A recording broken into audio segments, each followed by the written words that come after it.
the labels alone tell the story. Toxic to humans, animals and the environment.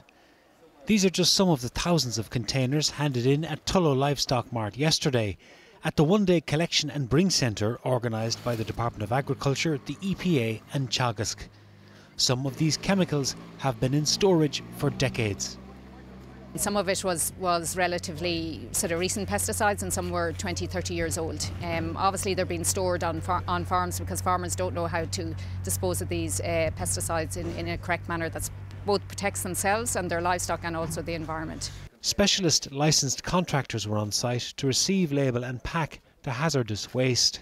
And hazardous is nearly an understatement for some of what turned up. Yeah, well, a local farmer there just brought us in some, quite a large amount of 4 or 5 kilos of cyanide. He was very concerned for our safety, and we obviously made sure to package that up correctly. And what was cyanide ever used for? How did he get to cyanide? It would have been used in the 80s as a rodenticide to the likes of rabbits and rats. For many years, the use of pesticides, fungicides and other chemicals has been part and parcel of farming. But for a long time, there's been no set way for farmers to deal with hazardous wastes that arise from the use of those substances. No surprise then, those that turned up yesterday were pleased and relieved. Basically, I've had chemicals building up on the farms since my father's time 30, 35 years ago, small quantities. You can't use them anymore, and up until now, I couldn't find anywhere to dispose of them, so I'm delighted to get rid of them today. Oh, people would be delighted to get rid of this. Well, it's safe and it's the proper way of doing it, so there'll be no problem like that. And so you see the queues here today. So a charge of €2 per kilogramme was applied to all the chemicals dropped off and to old veterinary products and hypodermic needles. The bulk of these materials were immediately sealed into metal barrels and will be transported to the continent for incineration.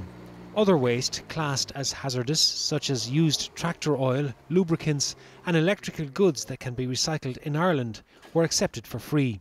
This one-day bring centre in Tullow is one of a number taking place around the country this month to make a start on dealing with this toxic waste build-up on farms and to explore setting up a permanent hazardous waste scheme. I think farmers are responsible. They want to get rid of this material in a responsible way. So today we've teamed up to put in place these bring centres for farmers to come along to. It's very much a pilot initiative, but we hope to expand that in the coming years. Details of upcoming toxic farm waste collections can be found on the Teagasc website.